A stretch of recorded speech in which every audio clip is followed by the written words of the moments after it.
Welcome back to the Playdate by Freshly Picked. I'm Sara. And I'm Fifi. Sorry. And this is Eliza. Okay. Eliza, we have a few questions for you today. Perfect.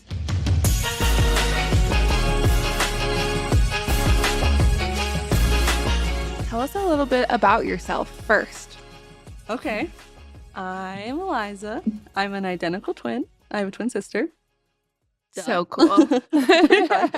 Identical. Or okay. Identical.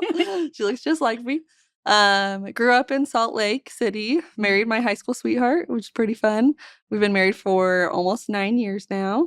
Have 2 little miracle girls that we love. Yes. We love to be outside. We love to go boating. A big wake surfer fan. Put me in the sun. Love to travel. Love All it. the things. Love it. You guys are the cool family. You're the family that I tell my kids to make friends with. I'm like, find the friends with Go to boats their and house. cabins and the fun houses. We love Okay. it. Doubt that. Well, tell us a little bit about your journey starting your family. It was a long road, but I feel it's looking back, it feels so fast. I feel like retrospectively, it feels like it was so quick, but in the thick of it, it felt like an eternity. It was a really long road to get to where we are now. But we started trying to grow our family after being married for 3 years and ran into an unexplained infertility diagnosis. So no one knew why. All the tests came back normal. No one knew what the problem was, but we could not get pregnant. So we ended up going to a fertility clinic after about a year of trying. Did lots of procedures, lots of tests, some rounds of IUI, which is like the step before IVF. Should I explain IUI or? Yeah. Yes, Okay, explain just for it. people that don't know. IUI is it's a much less invasive procedure than IVF, but it's where they track your ovulation and then they deliver the sperm directly into your uterus right around your ovulation time. So it's just giving that sperm a quicker chance to get to the egg. So, like Jane the Virgin. I haven't seen Jane the Oh, Virgin. well, basically, it's like a turkey baster that they. There you go. Yeah, a little more medical. So, how many IUIs did you do? We did 2 IUIs with our regular OB before just to like hopefully help the process along. And then we ended up doing another 3 with the fertility clinic. So 5 IUIs just for the hope that maybe this would work quicker. And then after that 5th one, they were like, okay, it's time to start doing IVF. It's hard when they don't have a reason. Sometimes they'll just jump right to IVF if they know why, if things like they know why certain things aren't working. But because they didn't know, a lot of it was just kind of fingers crossed. Let's hope this works this time. So what was this time frame from like IUI to the jump of IVF? Of IVF. Okay, so we first did like our very first IUIs were it was like spring 2020. So it was like COVID. Like it was right during the COVID time. And we transferred to our fertility clinic October 2020. So it'd been like a year of trying. And then it was, I think, I need to remember fully, but I think it was almost like 6 to 9 months of that. And then we jumped to IVF. Okay. Yeah. And this might be a silly question, but what is the process of like, are you having to take hormones when you're doing the IUI? It depends. Sometimes they'll do medicated cycles. Sometimes they won't. I think our first ones the Clomid is like the more typical term where they're just trying to make sure. But I was ovulating normal as far as I could tell. With the fertility clinics, they are very pretty specific about it. They'll like do ultrasounds to make sure they can see the egg like about to go. So they really watch it. And then you do one medication to just trigger that ovulation so that they know for sure an egg is going. So, but it's a lot less hormonally on your body than IVF. Yeah. Wow. But still 5 times. That was long. That's long. And it's so hard because every month, I feel like what's so hard about infertility is that it's so cyclical and your hopes get up so high. So every month you're like, okay, like I'm feeling some cramps, but it's probably just like I'm pregnant. Like your emotions go so high and then you just crash all of a sudden to then pick yourself back up and try again. So it was just years of just roller coasters of emotions. Yeah. So that long. Sucks. I know. Like when you did jump into IVF, like how was that process? Like, I mean, I know a little bit about the process of IVF, but like, what was that like and how long did that take? That was like, it was like super exciting, but also stressful. You know, you're like, okay, we're making this is like a big decision. Like, here we And go. a big And investment, it's a big too. investment. Yeah, like, here we go. This is big deal stuff. But also you're like, our ages, our health, all our tests were like, this should work. Like this, I think they said it was like a 90% chance that IVF would work for us in our situation with how everything looked. So we were like, great, this is our answer. This is it. So the injections they're rough. Like, of course, you're pumping hormones into your body, you're a hormonal mess. It's like tricky on your relationship as you're like, he's being supportive, you're going through these hormones. Like, it's just emotionally also very complicated as you're navigating the hormonal side of things. Did the hormones do anything to your body physically too? I didn't notice. I know that it can and it has for people, but I didn't notice anything crazy. It's not for very long. It's like a 2-week stretch of those injections as you're just trying to produce as many eggs as possible because they want to get as many eggs as possible out of your body. So you are like pumped full of hormones. I felt bloated and stuff, so I could feel that, but I didn't. It wasn't too extreme. Yeah. So they pump you full of hormones, trying to get as many eggs as they can, and then they're also just tracking you with ultrasounds and watching them grow, seeing how much you're going to be able to get. And it's like a fine line because they don't want to overdo it, or you could get what's called OHSS, which is ovarian hyper something syndrome. That's SS right there. Yes, there you go. Something. So it's where you've produced like can be, which I actually got the first round. So I like produced too many hormones, too much. So when they took the eggs out, my body was like, "Whoa, what's going on?" And you fill with a lot of fluid. You have to like drink a lot of water. It can be like you can end up being hospitalized because of it. Mine was like a minor case, so I just had to like take it easy. So it's like a fine line of like watching and making sure it's like we want to get a good dance. amount, yes, but not too much. Yeah. So I need to remember. I wish I remembered the exact timeline, but I think it was like it was in that 2021 range was when we were doing the first egg retrieval.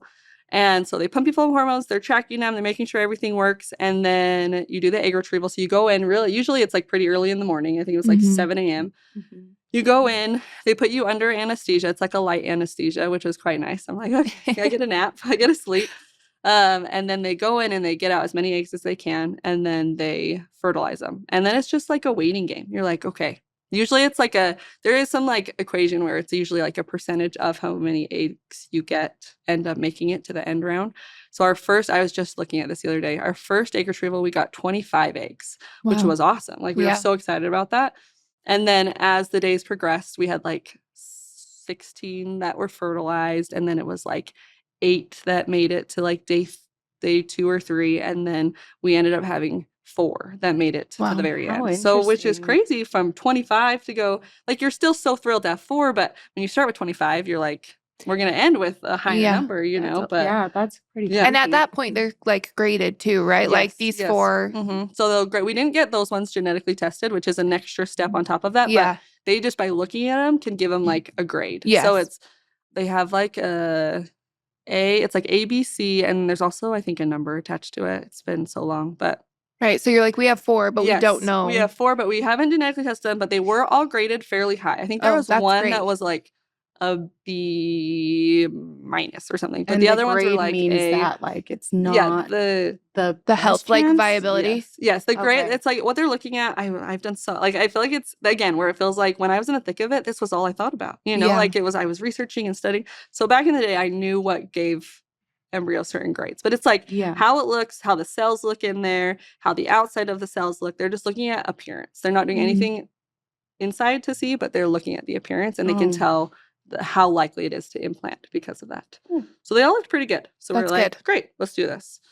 So we transferred one, so excited, didn't work. And then we transferred another one, so excited, didn't work. And it's again that like huge swings of emotions. And our doctors were like, this should be working. We were all just like, what is going on? Why is this not working?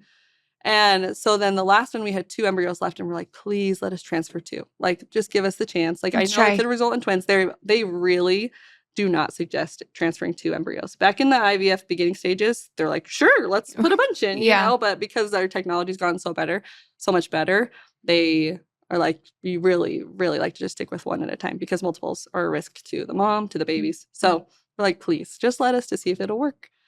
And we were so excited, and then nothing. They said no. They said yes. So we transferred 2. Yeah, we transferred 2, but then neither of them stuck. Okay. So we were like devastated because then we're out of eggs. So we're like, Yeah. okay, like, or out of embryos. We're like, what do we do now? And that was like November, December of 2022. So it'd been like another full year. And that was pretty low. Like, we were so sad. And it was just, it's so like, infertility is such, it's National Infertility Awareness Week this week, by the way. Oh, Yes, wow. yes. So I I'm feel so like, happy you're doing this. Yeah. I got the chills. I've been seeing all these things, and it's like such a, like, you're just like, it's so emotional. It's And you know what to expect. Like, if I want to do this again, yes, I'm going to have to know go what I'm through getting all of into. that Yeah, again. so it's like, what do we do? And still no reasons why. Like, they're like, okay, we can do some other testing. Let's do some other testing. So they did some other a little more invasive testing to see what's going on with me, and everything looked great on my husband's side. So they're like, it should be fine. We don't know what's wrong. So they're like, let's do it again. And so we're like, okay, all right, let's do it again. Yeah. Like, they're like, this one the things we can try, we can try some different things this time. Let's genetically test the embryos this time to like make sure that they're looking good. So that was January. Oh gosh, nope. It ended 2021. So this is 2022 now. So this is January 2022. We did another egg retrieval, and I think we got like 5 embryos to that last stage, which we were thrilled. And then we sent them off to be genetically tested, and only 2 came back normal. So we're like, okay, still 2 is better than nothing, but yes, here we go. You know, like, okay. Whew. So I'm just gonna grab your list. You're good. You're good. Wow, that's a lot of emotional roller coaster right It's there. just the ups and downs. I feel like that's what was so hard. And it's hard because, like, we live in a world where you're just, especially when you're in that, all you see are babies. Like, all you see is your friends are pregnant, your sisters are all pregnant, which you're like, we all got married around the same time. So it's so fun watching them be pregnant, but you're also you're so devastated, sad. you know, and they all handled it with such grace and love. Like, I'm so grateful for my family during that time because they were just my rock, you know, like, just how can we help? What can we do? Also, like, being you're like, 2 sensitive. things can be true. Like, I'm so happy for you, but my heart is also so broken. sad. Yeah. Yes, like, they were all so gracious. I remember, like, because they all had pregnancy announcements while I was in the thick of it, and I will just forever be so grateful for their grace and love and the heads up texts, like, heads up, like, we're pregnant, like, text, just so like I could process it however I needed to. They were all so great about that, which I loved. So did you ever feel like you needed to remove yourself from chats or? There was a couple baby showers I missed just because I just couldn't do it. I would mute some people on Instagram just because I loved them to bits, but I just couldn't at that moment. Couldn't see it. You know, I just couldn't quite see usually it was like bigger influencers that I was like, you know, I know this will be a lot of their content. Baby content. Yes. Yeah. So I'm like, just gonna mute it for now. I do feel pretty lucky. I feel like I think it was just this little gift where it was like, I never felt like this would never happen. You know, like, I always knew they were coming. Like, I had those thoughts. It was actually kind of interesting. It was when we transferred 2 and I kept having the thought, we're coming. It was before we transferred 2. So that's why I was like, we should transfer 2. chills. Like, I think we need to transfer 2. And then when they didn't work, I was so sure that was the one because I had that thought. And I was like, like, I had that thought. It said, we're coming. Like, where are they? But I always knew they were coming. So I feel like I'm really grateful that I had that perspective. And it's like we, not yes, not I. Like, it was specifically we. So I'm like, oh my God. this I was like, when we transferred 2, I'm like, this will work. This is it. Like, this is it. So when it didn't work, I was like, what? Like, I was so sure. I remember this is so silly. This is so silly. It's not silly. Nothing is silly. Do you ever hear where you would like step on sprinkler heads when they're up and make a wish? Oh yes. Oh, I didn't know. I never made a wish. Yes, I've heard. You know, when the sprinklers, it's like when they're done, they're like not running water and the thing stays stuck up. I would step on every sprinkler head and make a wish. And I remember it was right then where I had that thought, we're coming. So now whenever I see sprinkler heads, so random, but that's what I think of. So cute. Okay, so fast forward, we're doing our second embryo transfer or egg retrieval. So we did everything. We got those 2 genetically normal embryos. So it was March or April. It was right around Easter time. We transferred the first embryo. And for that one, usually you have to wait 2 weeks. It's about 10 days, and they do a blood test, and they can tell if you're pregnant or not. And they'll give you a call, and those nurses are angels because they have to just break the worst news ever and just say, sorry, you're not pregnant. So you have to wait 10 days before you can know if it worked or not. And on that one, I started bleeding earlier. So I knew it wasn't working. So I was like, this sucks so bad. Like, it was right before You're just waiting Easter. for the call to Yes, confirm like it. I was just like waiting for it. So I remember texting my sister, my twin sister Emma, and I was like, this sucks, just telling her what was going on. And she was like, this is the worst. So we went and got our blood work done anyway, and it came back negative, which we knew it would anyway. And so we were devastated. Like, we were so sad. It was genetically normal. Like, everything looked like it should have worked, and it didn't. And it was like the Thursday before Easter. So we were like, this is the worst. Like, we are just so sad. I remember Emma was like, come over for dinner. Like, let's come over for dinner. Let's have you over for dinner. And I was like, okay, but let's not talk about it. Because if we talk about it, we're all just going to cry. Like, this is just going to be a cry fest. So we walk in the door, and what do? We all just start sobbing. Like, she's crying, I'm crying, her little daughter's crying. Oh. We're all just like, she didn't know what was going on, but she's like, my mom and aunt are crying. Why is everyone crying? Yeah. Gosh.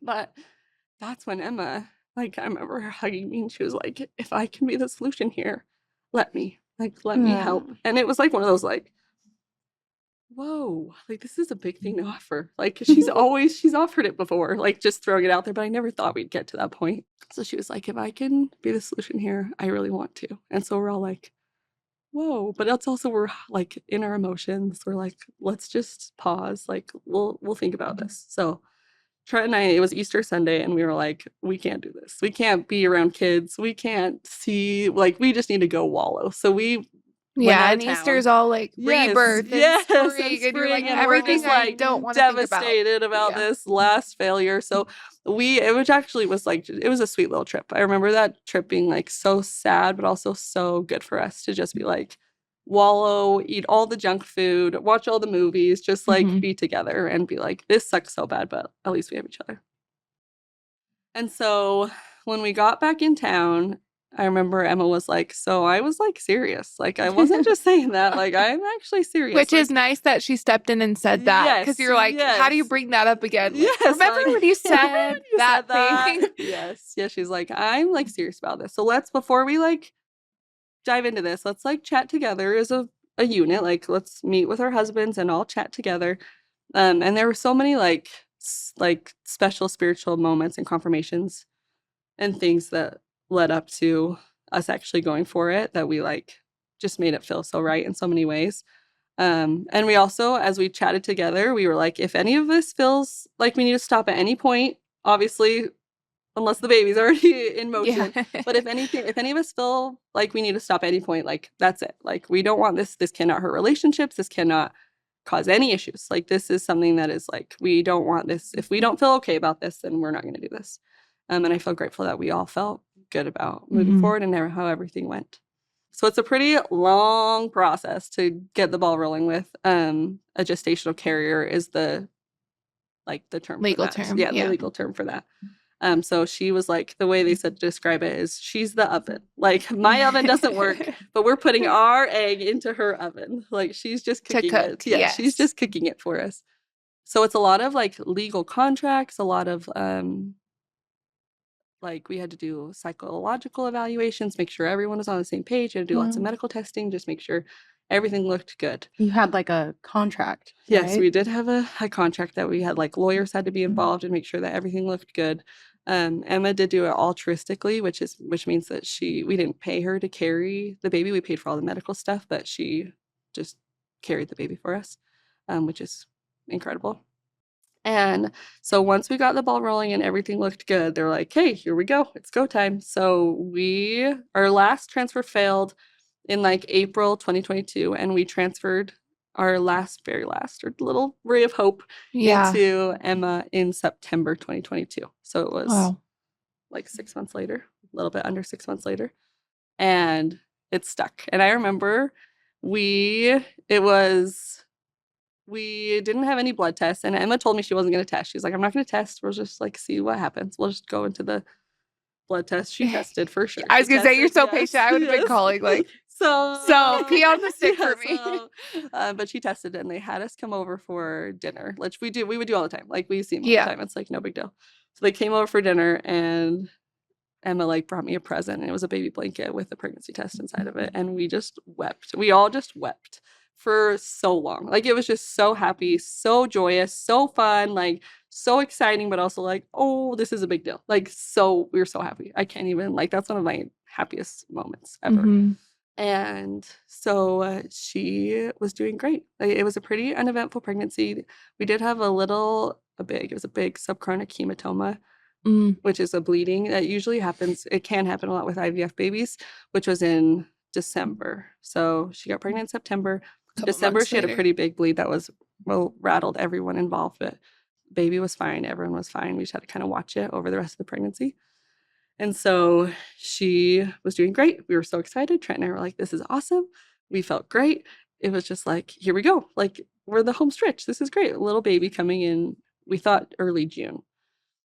And so then it gets to be, when was it? It was March. No, it was end of February. My period was late. And I was like, what the? This is a little odd. But also my period's been late before. Like, I'm like, it never gets crazy late, but it's been a couple too, like, that's what was so mean about it. I'd have late periods and no positive pregnancy test. I never had a positive pregnancy test ever. And so it was late. And I was like, okay, I'll give it a day. It'll start. It didn't start. I was like, okay, I'm going to buy pregnancy tests on the way home from work and it'll start. As soon as I get home, if I go spend money on a pregnancy test, my period's coming. Yeah. That's how it works. That's how the universe has been working lately. And then, so I buy the pregnancy test. It sits in my drawer for a day. And I'm like, okay, if it still doesn't come by tomorrow, I'm going to take it. So my husband was gone up. He was snowmobiling. It was in like late February. So he was gone. And I was like, okay, here we go. Like, this just is weird. I didn't feel sick. I didn't feel anything. Like, I just had a late pregnancy.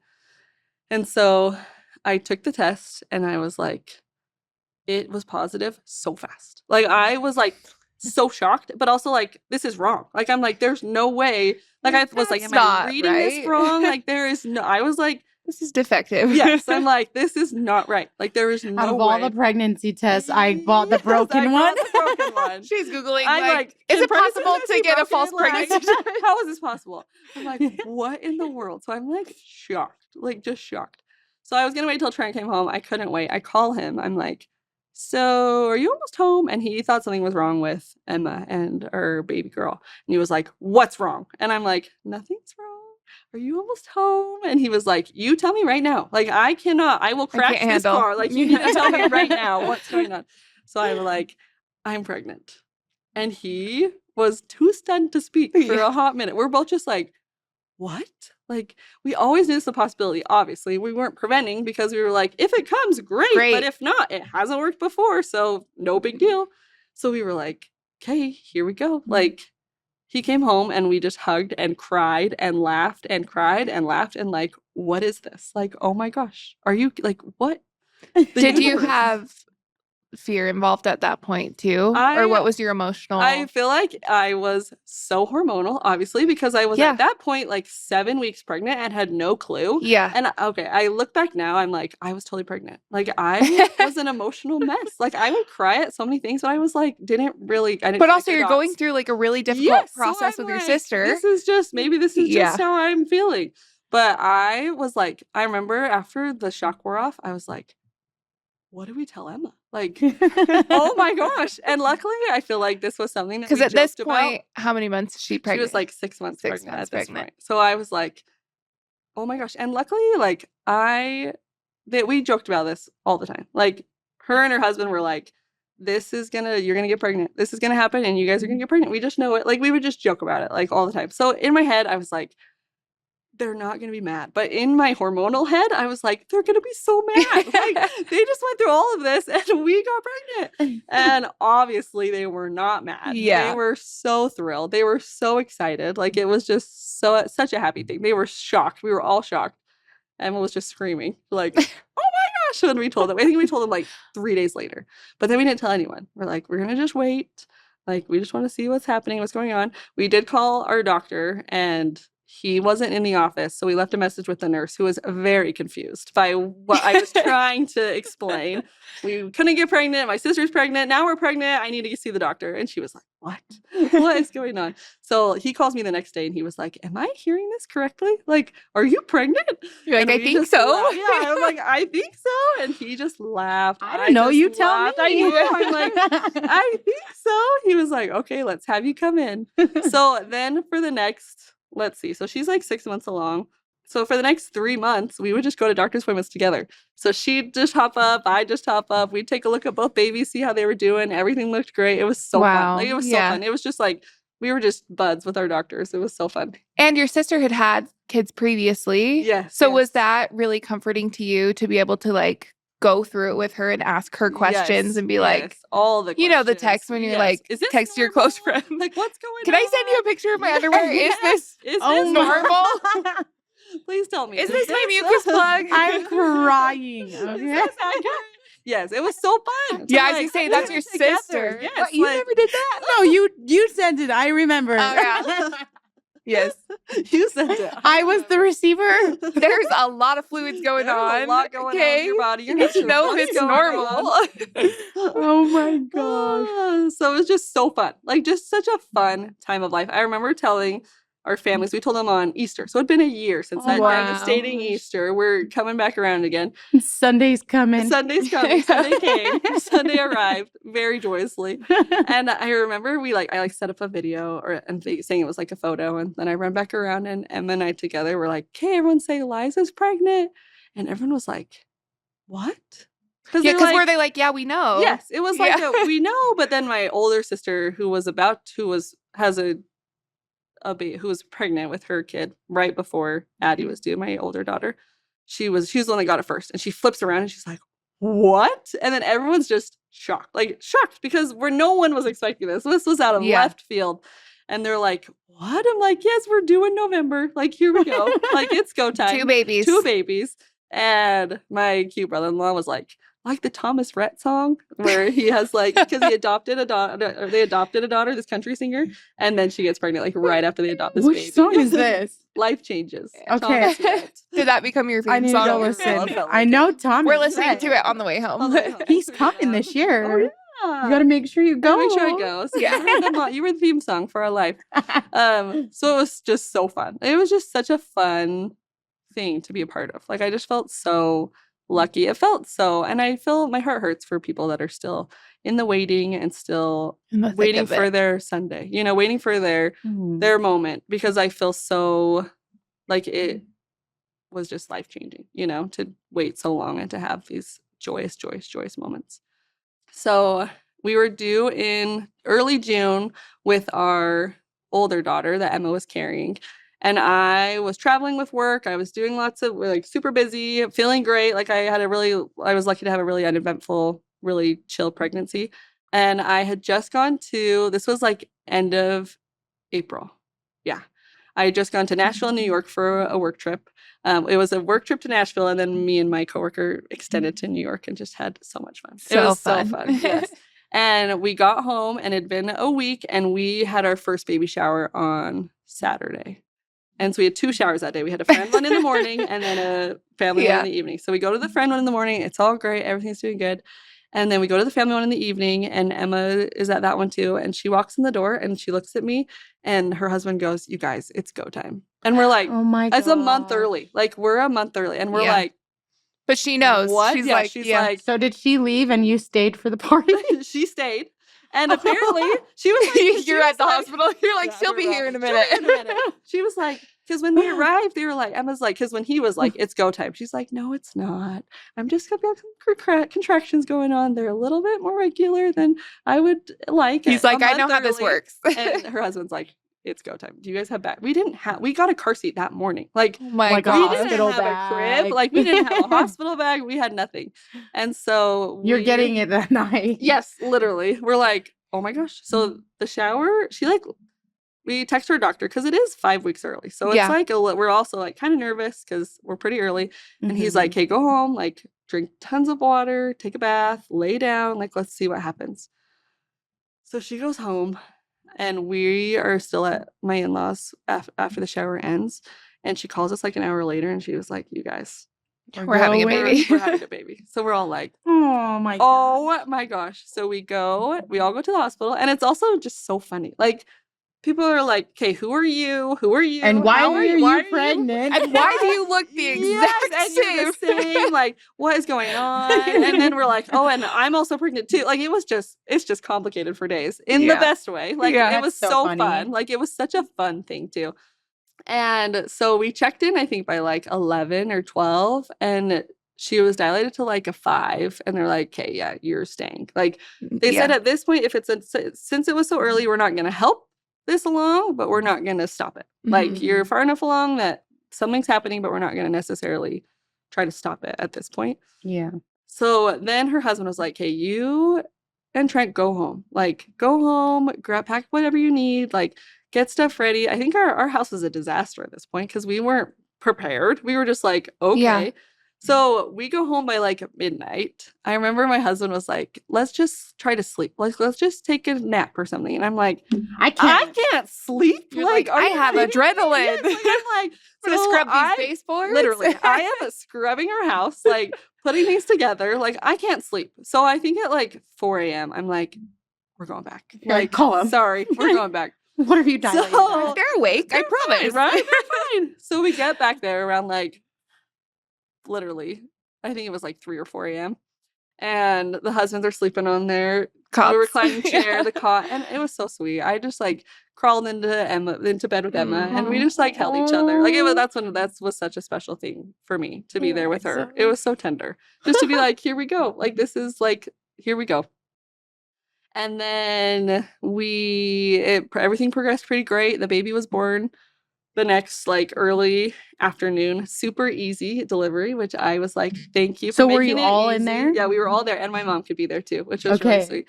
We had to kind of fight our way in for some things. But was Trent in the back? Yeah, Trent was in the back. He was like, I'm gonna stand by the head. And he goes, you can hold the leg. Yes. I'll be back here. Yeah, I'm just gonna stay back here. So yes, he stayed behind the head. He was very supportive. And then I got to cut the cord, which was really sweet. And then they gave her right to me for skin to skin, which was really tender. So then me and Trent are just loving every second. Yeah, loving every second. It was so sweet, so tender, just to all be there for that like golden hour.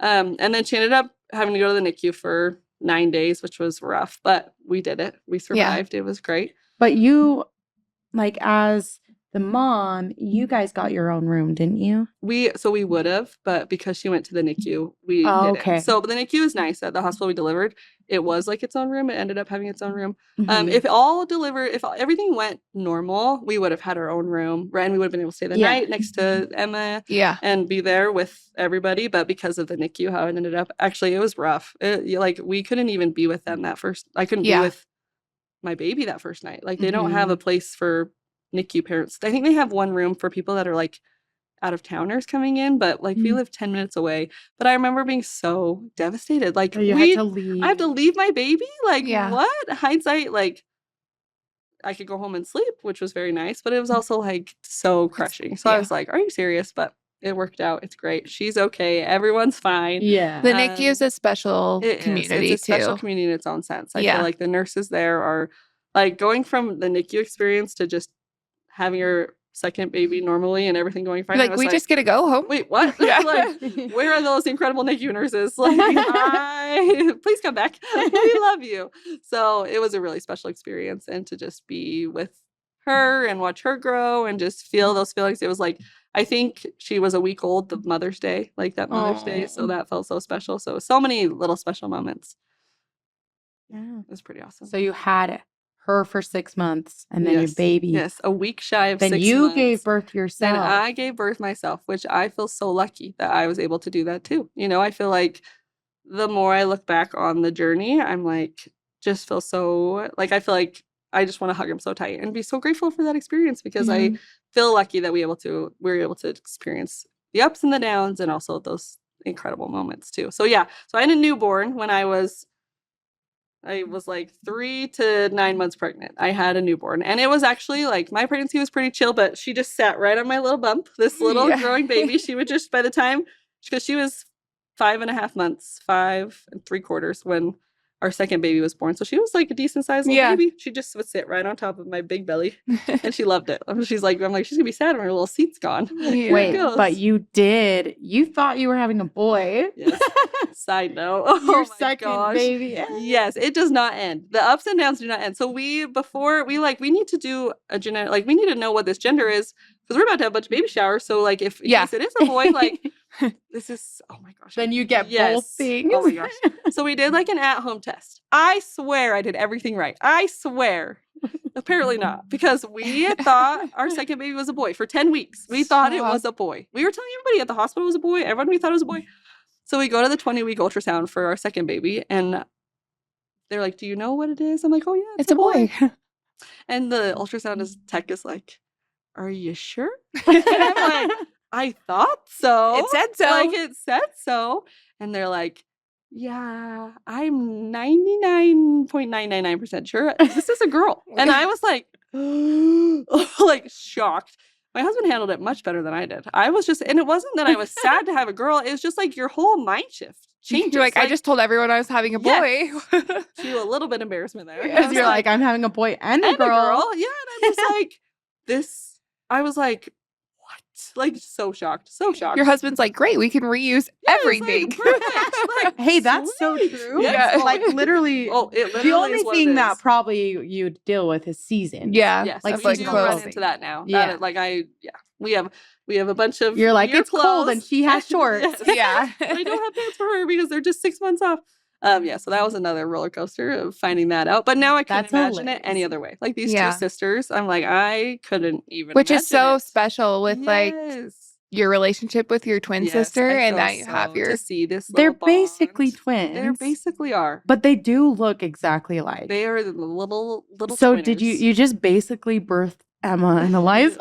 Which we birthed, me and my sister. that is so special. Oh, they're so sweet. They're so fun. They'll be in separate grades just with how their birthdays fall, which I think will work out great. Yeah. Like, I feel like it'll give them their own individual units, but also they'll be a year apart in school. So Yeah. that'll be so fun too. They'll just Yeah. be little buds. So it's fun to watch their relationship grow with each other and also just witness this miracle. I'm like, you guys are walking miracles. Like, don't ever forget that. Yes. Because Yeah. I will never forget How that. was postpartum?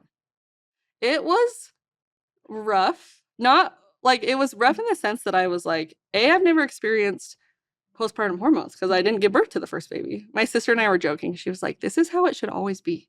Because she gave birth and then could sleep all night long and Yeah. recover like no problem. And I didn't have to give birth or deal with the hormones. So I you were ready to I was go. ready to go. She was like, this is just how we should do it always. This like works out so great. And then your experience, you birthed the And then baby and you have and I'm two like, babies. And on slightly different milestones and yes. schedules. My That's tricky. Our cute pediatrician was like, okay, you guys, for the next 18 months, like till your younger one is 18 months, this is going to be rough, but you're going to be okay. Like, Okay. you'll figure this out. Was your first baby at least sleeping through the night? No. Oh my god. No. So you have Like, two babies. Two awake. babies.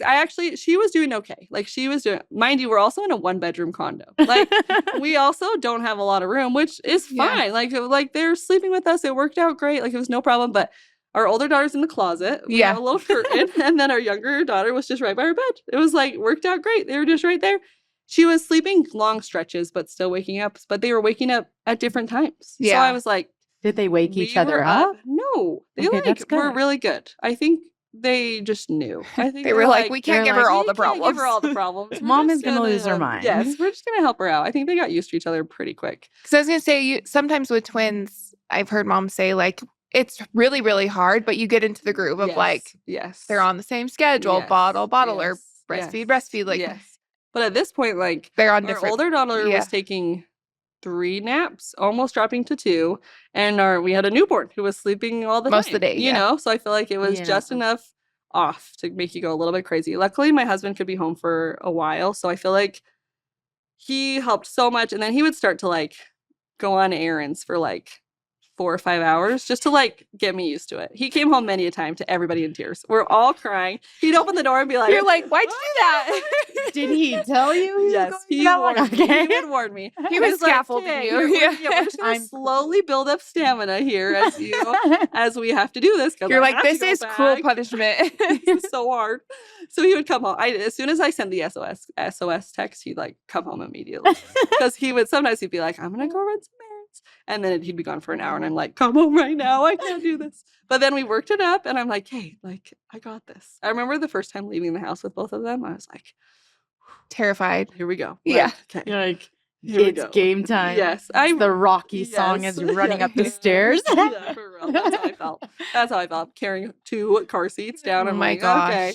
Luckily, they've started to even out. There was a phase where it was like 2 naps and 1 nap. And then I was like, I can't get stay no break home all day. Like, this is not possible. So I think our younger daughter got a little gypped on her 2 nap schedule because I was like, sorry, pal. You're switching to 1. Yes, you can have some nice little car naps, but I need to, for everyone's sake, I need to get out of the house. So now they both take 1 nap and they're mostly sleeping through the night. Depends on the night. But how old are they now? We have, our older daughter is almost 2, and then our younger is almost 18 months. So yeah. And so did you get to the point, because my kids are all 18 months apart, still close, way further apart than still yours. Close and still hard in its own case. But I remember I got to the point where I was like, all right, buddy, you're wearing a size 5 diaper, even though you're a size all 2. wearing the same size. Like, did you get to the point where you're like, I'm done buying the 2 sizes? Yes, I'm like, luckily I feel like and already, like, there's some things that are a little bit big for one of them, a little bit small for one of them, but I'm like, we can kind of help figure things out as they go.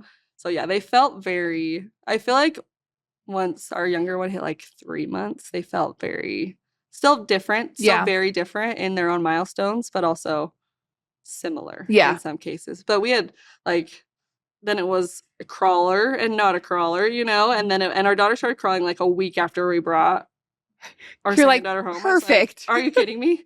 And then it was a walker and an almost crawler, and then we had a crawler and one that was eating food that would then drop the food for the crawler to get that the crawler could not eat. So I'm like, okay, here we go. But I'm like, moms in general are juggling age differences too. Yeah. I'm like, it's all hard. It's all hard in its own mindset. Okay, just questions first. Okay. Number 1. Are you guys able to keep having more? Like, did they ever figure that out? They never figured it out. So that's where I'm like, I don't think we'd ever do fertility treatments again. Like, I think we would just see what happens. Like, we feel so lucky and so content with our 2 that we're like, if maybe we were able to get another one, great.